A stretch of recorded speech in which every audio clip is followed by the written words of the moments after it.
विटा शहर गांजा, नशेचे इंजेक्शन, दारू आणि आता एमडी ड्रग्जमुळे प्रचंड चर्चेत आलंय। खानापूर तालुक्यातील अनेक विद्यार्थी, युवक, युवती कॉलेजसाठी विटा शहरात येत असतात आणि विट्यात आल्यावर त्यांचा संपर्क नशेखोरांबरोबर होतो आणि ती तरुण पिढी त्या नशेखोरांसोबत नशेमध्ये कधी धुंद होते हेच समजत नाहीये।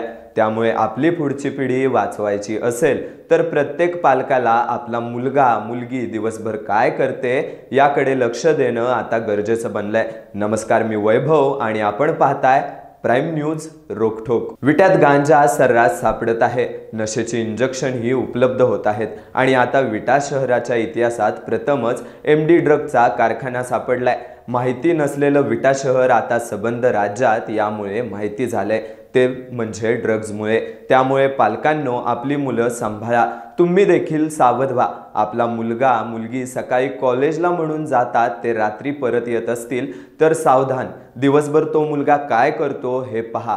कारण आता विट्यात गांजा, नशेचे इंजेक्शन आणि आता ड्रगच्या पाठोपाठ ठिकठिकाणी कसिनोची ही सोय झाली आहे। अनेक शाळकरी मुलांसाठी शहरातील मध्यवर्ती ठिकाणी लॉजची ही सोय असल्याची चर्चा होते।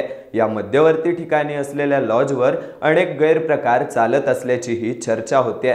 लॉज मालक शाळकरी मुलांना कुणाच्या आशीर्वादाने प्रवेश देतात हे पाहणं खरं तर महत्त्वाचं ठरणार आहे। त्यामुळे पालकांनो, वेळीच सावध व्हा, कारण आपला मुलगा शाळेसाठी म्हणून बाहेर जात असेल तर त्याच्या बर्बादीसाठी विट्यात इतक्या सोयी सुविधा उपलब्ध होत असतील तर अवघड गोष्ट आहे। लोकप्रतिनिधींसह पोलीस काय करतात हाच महत्त्वाचा प्रश्न आहे। जिल्ह्यात रोज एक खून होत आहे, त्यामुळे तरुणाई कुठल्या थराला जाते हे स्पष्टच दिसत आहे। त्यामुळे वेळेत सावध व्हा व आपला मुलगा मुलगी दिवसभर काय करते याकडे बारकाईने लक्ष द्या, तरच तुमची पिढी पुढे वाचू शकेल। परवा सांगलीमध्ये 50 रुपयांच्या स्क्रीन गार्डसाठी मोबाईल शॉपी मालकाचा खून झाला। त्या अल्पवयीन मुलांनी नदीकाठावर हत्यारे नाचवत रील्स देखील बनवली होती। दुसऱ्याच दिवशी इस्लामपुरात छायाचित्रकाराचा किरकोळ कारणावरून खून झाला। त्यानंतर लगेच कुपवाडमध्ये जेवण उशिरा केल्यामुळे साथीदारानेच कामगाराचा खून केला। यावरून आजची तरुणाई कुठे चालली आहे हे लक्षात येतंय। जिल्ह्यात दररोज खुनाची किंवा मारामारीची घटना घडते, याला जबाबदार नशेखोरच आहेत। मग तुम्ही आपल्या मुलांवर ही वेळ यायची वाट पाहण्यापेक्षा आजपासूनच आपल्या मुलामुलींवर नियंत्रण ठेवा। विट्यात तर अडगळीच्या प्रत्येक ठिकाणी नशेची इंजेक्शन, नशेच्या सिगरेटची थोटके, दारूच्या बाटल्या सापडत आहेत। गांजा सापडतो, मग पोलीस त्याच्या मुळाशी का जात नाहीत? नशेत तर्र असलेल्या अल्पवयीन मुलांना हटकले असता ती चक्क अंगावरही येतात। हे खूप भयानक आहे। पोलिसांनी शहरातील मध्यवर्ती ठिकाणी लॉज मालकांना सक्त सूचना देऊन शाळकरी मुलांना प्रवेश बंदी केली पाहिजे। ट्रिपल सीट फिरणाऱ्यांवर देखील कारवाई केली पाहिजे।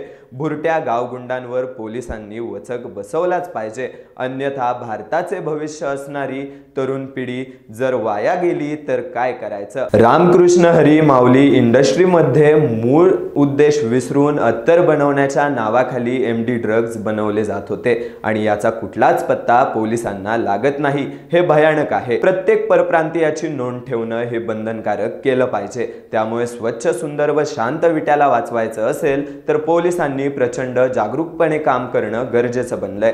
सध्याची तरुण पिढीबद्दल तुम्हाला काय वाटतं ते कमेंट बॉक्समध्ये कमेंट करून नक्कीच सांगा व प्राइम न्यूज विटा चॅनेलला जास्तीत जास्त सबस्क्राइब देखील करा। धन्यवाद।